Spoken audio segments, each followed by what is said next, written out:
Olá, boa tarde. Hoje nós vamos trabalhar os aspectos naturais do continente americano. Para começar a trabalhar esses aspectos, primeiro nós vamos localizar a América em relação aos demais continentes do planeta Terra. Então aqui, ó, o continente americano, ele possui uma área de 42.560.270 quilômetros quadrados. Então, ele é o segundo maior continente do planeta Terra e ocupa 28% das terras emersas desse planeta. Então, em termos de extensão territorial, o continente americano só perde para o continente asiático. A Ásia é o maior continente do planeta Terra. Então, aqui nós temos um mapa mostrando todos os continentes. Aqui nós temos a Ásia, continente europeu, África, Oceania, América do Norte, Central e do Sul. Lembrando que isso aqui é uma única massa continental subdividida em 3 partes. E aqui embaixo, nessa mancha branca, nós temos a Antártida, que é um continente gelado e despovoado. Então, apesar do continente americano ser uma única grande massa de terra cercada de água por todos os lados, o que define um continente, nós temos uma subdivisão desse continente. Quando a gente fala em divisão físico-geográfica, a gente vai dividir a América em 3: a América do Norte, a América Central e a América do Sul. Agora aqui nós temos a América Latina e a Anglo-Saxônica. Então, o que é a América Latina? Esse mapa aqui, do lado direito, é a América Latina. Ela começa lá no México e termina cá embaixo na América do Sul.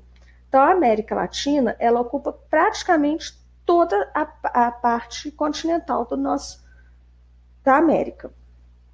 A América Anglo-Saxônica pega Estados Unidos e Canadá. Então, vamos lá. A América Latina é uma região da América onde são faladas principalmente ou primordialmente línguas que derivam do latim, principalmente o espanhol, o português e ocasionalmente o francês. A América Latina compreende quase totalmente a América do Sul e Central do continente. Então, aqui, na verdade, ela pega toda a América Central, ela pega o sul da América do Norte e ela pega toda a América do Sul. América Anglo-Saxônica, países do continente americano que tem como principal idioma o inglês, O inglês antigo era chamado de anglo-saxão, era o inglês anglo-saxão, e que também possuem laços históricos, étnicos, linguísticos e culturais com o Reino Unido. Então, tanto a nomenclatura América Latina como a anglo-saxônica tem relação direta com a língua falada nos países dos colonizadores que vieram ocupar essas partes do nosso continente. Então, aqui nós temos a América Anglo-Saxônica. Esse aqui é o Alasca, que pertence aos Estados Unidos, aqui é o Canadá e aqui Estados Unidos da América. Aqui são as Guianas francesas, que falam, inclusive, o idioma francês. Geograficamente falando, a América está dividida em 2 grandes porções, a América do Norte e a América do Sul. E essas 2 porções são unidas por uma estreita faixa de terra que é denominada istmo. Então, tá vendo esse pedacinho aqui, ó, entre essas 2 linhas vermelhas no mapa?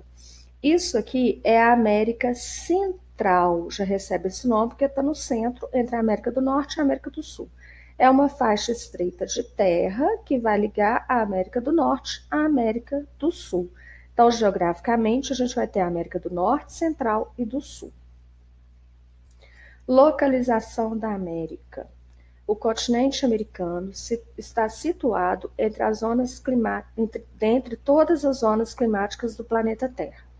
A polar, a tropical e a temperada. Ele só não está localizado na zona polar antártica. Então, a polar é essa pedacinho aqui, ó, que pega a região norte do Canadá. A zona tropical, entre trópicos, nós vamos ter essa aqui. Desculpa, não é tropical, essa aqui é temperada, eu errei.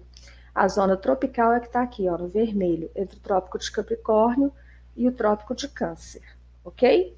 Então, a verde aqui, ó, é zona temperada do norte e zona temperada do sul.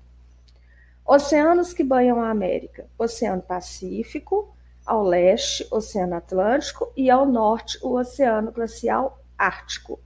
Então, a oeste, nós vamos ter o Pacífico, nesse pedaço aqui, a leste, o Oceano Atlântico, e aqui em cima nós temos o Oceano Glacial Ártico.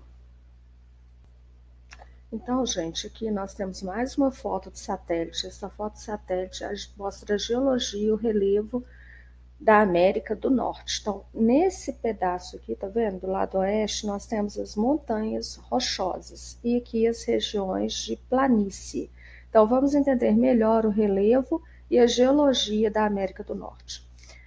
A oeste, encontramos um relevo bastante acidentado e as maiores altitudes, relacionado a dobramentos recentes. Quando a gente usa esse termo, dobramentos recentes, isso quer dizer que foi uma formação a partir de movimentos de placas tectônicas. Então, é uma região geologicamente muito instável, que apresenta abalos sísmicos, possui vulcões, e acontecem terremotos, geysers e etc. À medida que nos deslocamos ao leste, as altitudes vão diminuindo até atingirmos a planície central, que foi formada por um processo de deposição de sedimentos. Então, as áreas planas são as áreas mais férteis do continente. Então, vamos voltar ao mapa para vocês entenderem melhor.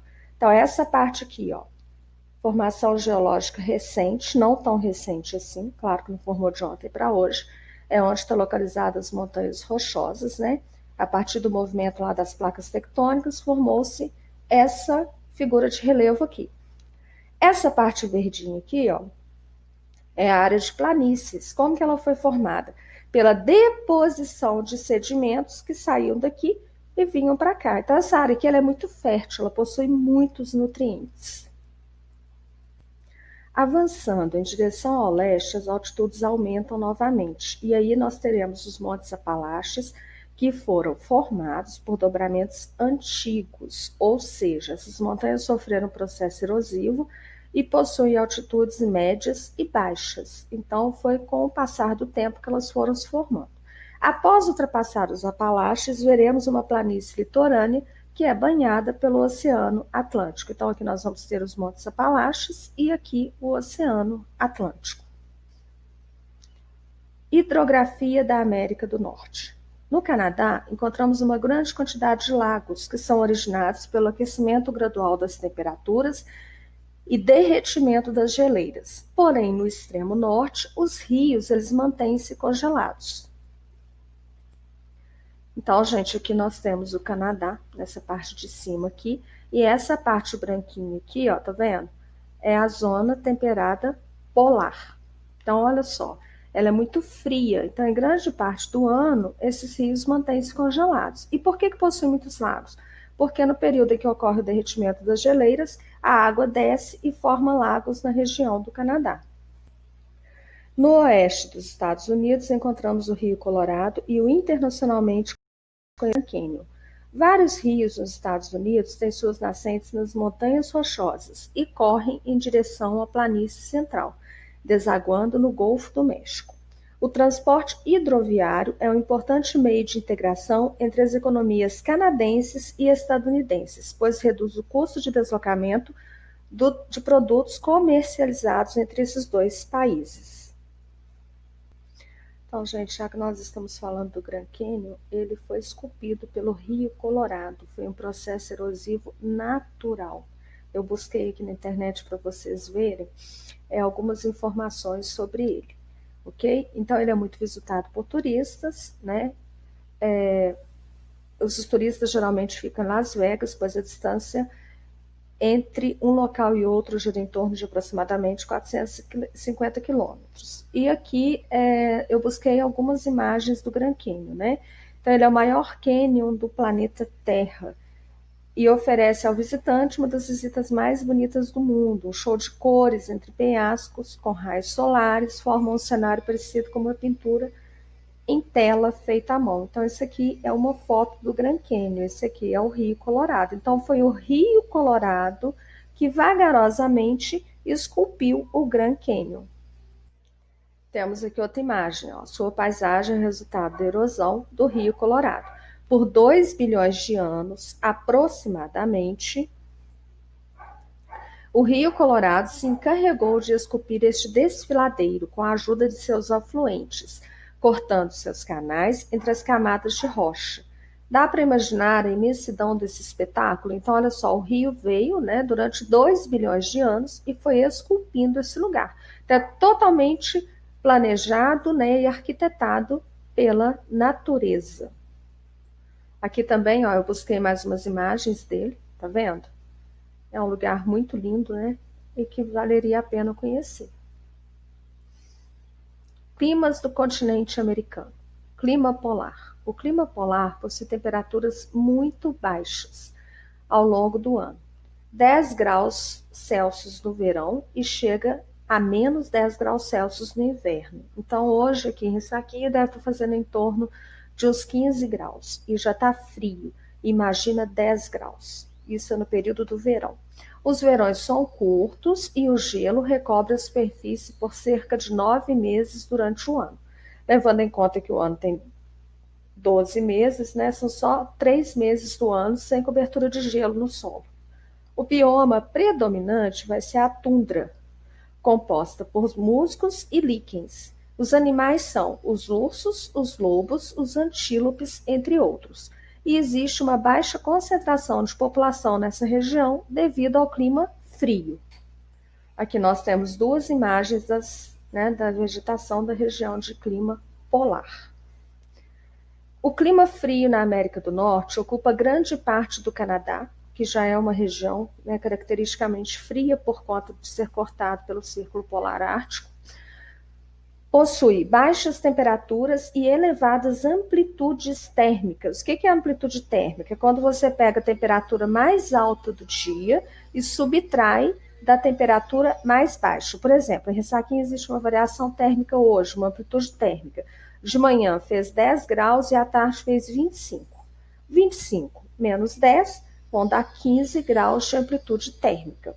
Paisagem vegetal composta pela floresta boreal e também por coníferas. Aqui nós temos a floresta de coníferas e aqui a floresta boreal. A floresta é explorada pelas indústrias de papel e de celulose. Clima temperado. Quando a gente fala que uma comida é bem temperada, a gente fala que essa comida é muito gostosa, né? Ela dá prazer de você comer, de sentir o gosto dela. Quando a gente fala em clima temperado, o que nós queremos dizer? Que ele apresenta 4 estações do ano bem definidas, com invernos realmente frios e verões realmente quentes. Possui 2 variações, que é o clima temperado oceânico, onde existem maiores índices pluviométricos. A palavra pluviométrica vem de chuva, então é um período que chove mais. E o temperado continental, onde há maior rigor climático e também maiores amplitudes térmicas. Então, o oceânico, banhado pelos oceanos, chove mais, continental, interior do continente, onde o clima é mais rigoroso e a diferença de temperatura é maior. Encontramos florestas temperadas, formadas por árvores de folhas caducas, né, que são as árvores que perdem as folhas durante o período do inverno. Que nós temos 2 imagens maravilhosas de florestas temperadas. Parece mais uma pintura, né? Mas não é. Isso aqui são fotos da floresta mesmo. Clima semiárido e desértico. A palavra árido significa seco, né? Aqui no Brasil, a região de clima semiárido é a região nordeste do Brasil. Nós não temos clima desértico. E outra coisa, o nosso clima semiárido do Brasil é só no sertão nordestino. Então, como que se caracteriza esse clima? As montanhas das regiões impedem que os ventos úmidos provenientes do oceano cheguem aos planaltos entre montanhas. Então, a mesma coisa que acontece no sertão nordestino com o planalto da Borborema. As nuvens de chuva formam-se sobre o Oceano Atlântico, mas raramente conseguem passar sobre esse planalto. Então, elas não conseguem chegar ao sertão nordestino. Lá nos Estados Unidos, na América do Norte, desculpa, Canadá e Estados Unidos, as montanhas também impedem com que os ventos úmidos do oceano cheguem até a região, né, dos planaltos, entre as montanhas. Existe baixo índice pluviométrico, ou seja, chove muito pouco, e as temperaturas são muito altas. Elas vão oscilar entre 30 graus no verão e 10 graus no inverno. Mesma característica da região Nordeste aqui. A vegetação é formada por estepes e desérticas compostas por plantas xerófilas. Plantas xerófilas, gente, são os famosos cactos, né? Olha aqui a imagem, ó. Elas têm como que eu vou explicar para vocês? Elas têm a capacidade de armazenar água, né, no caule, e no período da seca elas sobrevivem. Então nós temos aqui duas imagens também da região de clima semiárido e desértico. Na América do Norte também nós vamos ter o clima subtropical. As temperaturas vão ser mais amenas durante o inverno e os verões são muito quentes. Ocorre o fenômeno de furacões formados pela diferença da pressão entre o oceano e as camadas mais altas da atmosfera, que nós temos a imagem de furacão. Eu quero ver só por aqui mesmo. Ocorre também tornados, que são formados por nuvens, cúmulos nimbos e que giram de forma rápida sobre o centro de baixa pressão. Então, clima subtropical. Agora nós vamos ver o relevo. Regiões de montanha. No oeste dos Estados Unidos, encontramos um clima frio, caracterizado mais pelo fator da altitude, que é a altura, do que da latitude, que são as zonas térmicas. Vegetações montanhosas que diminuem conforme se eleva a altitude. Nós temos aqui também duas imagens maravilhosas.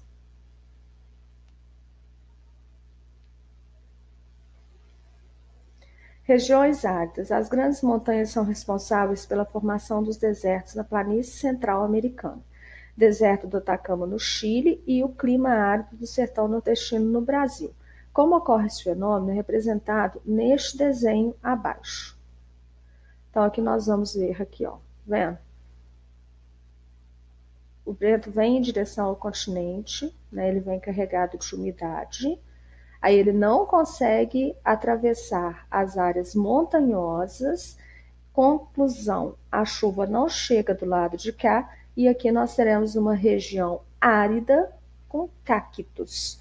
Então aqui representa a questão do deserto do Atacama, lá no Chile, e o clima árido aqui do sertão nordestino. É o que eu expliquei para vocês lá dos Estados Unidos também. Então, o ar não consegue chegar trazendo umidade, aqui chove muito pouco, e isso impede com que a vegetação floresça. Então, vai florescer uma vegetação característica de climas de região árida. Agora nós vamos falar dos aspectos naturais da América Central. O relevo da América Central apresenta suas maiores altitudes na região oeste do continente. Também, do mesmo jeito que acontece lá na América do Norte, próximo ao Oceano Pacífico. Já a porção leste é composta por altitudes modestas e as planícies costeiras. Na parte insular, essa palavra aqui refere-se a ilhas, conjunto de ilhas, região banhada por água, encontramos diversas ilhas formadas por fenômenos vulcânicos, onde hoje existem alguns em plena atividade. O solo da América Central é aproveitado para agricultura regional, especialmente cultivo de frutas tropicais e café para o mercado externo. Aqui nós temos uma imagem da América Central e das características do relevo. Então aqui nós temos as partes mais altas, são essas marrons, e as partes verdes permanecem as áreas de planície. Hidrografia. Ela é constituída por rios de pequena extensão. A região montanhosa funciona como um divisor de águas. Os rios que nascem nessa região vão correr em direção tanto ao Oceano Atlântico quanto ao Oceano Pacífico. O rio de maior expressão é o San Juan, que liga o Lago Nicarágua ao Oceano Atlântico. O Canal do Panamá é uma grande obra de engenharia que possibilita as passagens dos navios entre o Oceano Atlântico e o Oceano Pacífico.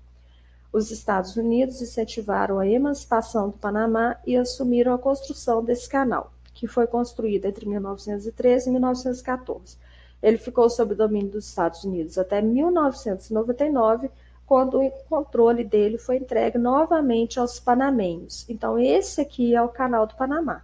De um lado está o Oceano Atlântico, do outro o Oceano Pacífico, e ele liga os dois oceanos. Então, na verdade, ele serve para encurtar o caminho entre um oceano e outro. Os Estados Unidos incentivaram a construção e patrocinaram essa construção porque era muito importante para a economia deles. E em 1999, eles devolveram o controle do canal para o Panamá. Clima e vegetação. A América Central está completamente na zona intertropical da Terra, então entre os trópicos de Câncer e de Capricórnio. A variação da temperatura fica por conta da altitude, né? Vulgarmente falando, por conta da altura. Assim, quanto maior for a altitude, mais frio vai ser. Então, quanto mais a gente sobe, mais frio a gente sente. A vegetação é formada por florestas tropicais com grande exuberância, porém sofreu algumas alterações durante o tempo de sua ocupação. Então, aqui nós temos imagens de florestas tropicais na América Central. Lembra muito, né, as nossas florestas aqui na região de Mata Atlântica. Civilização. Os povos nativos na América Central foram os maias. Eles eram hábeis construtores e desenvolveram a matemática e também a astronomia. Então, eram vamos dizer assim, os índios, né, que habitavam a América Central. Povos nativos nasceram ali e ocuparam a região antes da chegada dos espanhóis. Então, aqui tem exemplos de algumas construções que eles fizeram. Eles também tinham um grande conhecimento a respeito de matemática e de astronomia. Então, eles eram muito desenvolvidos para a época. Enfim, chegamos na América do Sul, né? É o lugar onde nós moramos, onde está localizado o nosso país. Então, vamos aos aspectos naturais do nosso subcontinente. O continente sul-americano apresenta elevações na parte oeste entre o choque da placa de Nazca e a placa sul-americana, onde se formou a Cordilheira dos Andes. Esta região possui uma grande estabilidade sísmica, com ocorrência de vulcões e também de terremotos. Então, aqui nós temos a Cordilheira dos Andes, que também é uma formação geológica recente. Seguindo ao leste, encontramos a planície do Chaco, fazendo parte do Pantanal Mato-Grossense. E a leste, próximo ao Oceano Atlântico, encontramos a Serra do Mar, do Espinhaço e a Chapada Diamantina, que são montanhas antigas que sofreram um longo processo de erosão com altitudes baixas, inferiores à Cordilheira dos Andes. Então, aqui é bem mais alto que esse pedaço aqui. Entre o choque da placa de Nazca, que é essa placa aqui, vocês viram essa matéria lá no 6º ano, e a placa sul-americana, formou-se a Cordilheira dos Andes. Então, elas se chocaram, uma se sobrepôs à outra, e veio a formação dessa cordilheira aqui. Ela é a maior cadeia de montanhas do mundo em comprimento. A sua altitude média gira em torno de 4.000 metros e o seu ponto culminante é o Aconcagua, com 6.962 metros de altitude. Então, aqui nós vamos ter uma imagem da Cordilheira dos Andes, Serra do Espinhaço, Serra do Mar, Chapada Diamantina. Então, na verdade, o relevo da porção oeste do continente americano formam cadeias montanhosas. Então, olha só, as grandes cadeias montanhosas do oeste, elas vão começar lá em cima no Alasca, na América do Norte, e vão terminar cá embaixo na América do Sul, no sul do Chile. Na América do Norte, essa cadeia de montanha, ela recebe o nome de montanhas rochosas. No México, Serra Madre. E aqui embaixo, na América do Sul, Cordilheira dos Andes. Então, seria uma cadeia de montanhas que se estende de norte a sul do continente e que recebe denominações diferentes, dependendo do lugar, onde elas estão localizadas. Então, aqui nos Estados Unidos, está vendo essa mancha vermelha aqui no mapa? Então, aqui pega Canadá e Estados Unidos. Aqui ela vai receber uma denominação de montanhas rochosas. Já aqui na América do Sul, ó, essa cadeia de montanha é essa aqui, ó, esse prolongamento aqui. ela recebe o nome de Cordilheira dos Andes. Então, é a maior cadeia de montanhas do mundo, né? E chega a 160 quilômetros do leste ao oeste, né? Nessa região aqui, em termos de extensão. E já na região do México, que é esse pedacinho aqui, ó, tá vendo? Fisicamente, o México pertence à América do Norte. Tem aqui a Serra Madre Oriental e Serra Madre Ocidental, essa mancha aqui, ó. Então, na verdade, essa Serra Madre Oriental e Ocidental é um prolongamento das montanhas rochosas. Hidrografia da América do Sul. Como já vimos, a questão hidrográfica sofre uma grande influência do relevo. A Cordilheira dos Andes a oeste vai ser a maior influência no caso sul-americano. Dessa forma, os grandes rios que compõem a rede hidrográfica da América do Sul correm, em sua maioria, para o Oceano Atlântico ao leste. Os rios que se deslocam em direção ao Pacífico ao oeste vão ser de pequenas extensões, né, comprimento. Os principais rios são Rio Amazonas, que é o maior rio do mundo em extensão e volume de água, Orinoco, que possui uma grande importância como via fluvial, a Bacia Platina, que é formada pelos rios Paraná, Paraguai e Uruguai, com uma grande importância econômica na produção de energia, com o rio Paraná, e navegação pelos rios Paraguai e Uruguai. O lago Titicaca, entre a Bolívia e o Peru, e o rio São Francisco, aqui no Brasil, que é uma importante fonte para a população que vive na região do sertão nordestino. Aqui nós temos a hidrografia da América do Sul. Então, os rios que eu li lá em cima para vocês, e que eu expliquei, estão localizados aqui. E nós temos na América do Sul uma hidrelétrica que é conhecida como Hidrelétrica de Itaipu. A Itaipu Binacional é a empresa que gerencia a maior usina hidrelétrica em funcionamento e em capacidade de geração de energia no mundo. Ela é uma empresa binacional. Por quê? Porque ela foi construída pelo Brasil e pelo Paraguai, e ela se encontra no Rio Paraná. Então, ela gera energia para o país, né? Para o nosso país, e ela é uma construção, vamos dizer assim, em sociedade com outro país. Bom, então foi resumido aí as características naturais, os aspectos naturais do continente americano, e eu expliquei para vocês de acordo com a nossa divisão físico-geográfica, então entre as Américas, a América do Norte, a América Central e a América do Sul. Espero que vocês tenham entendido a matéria e a atividade vai seguir à parte. Boa tarde para vocês.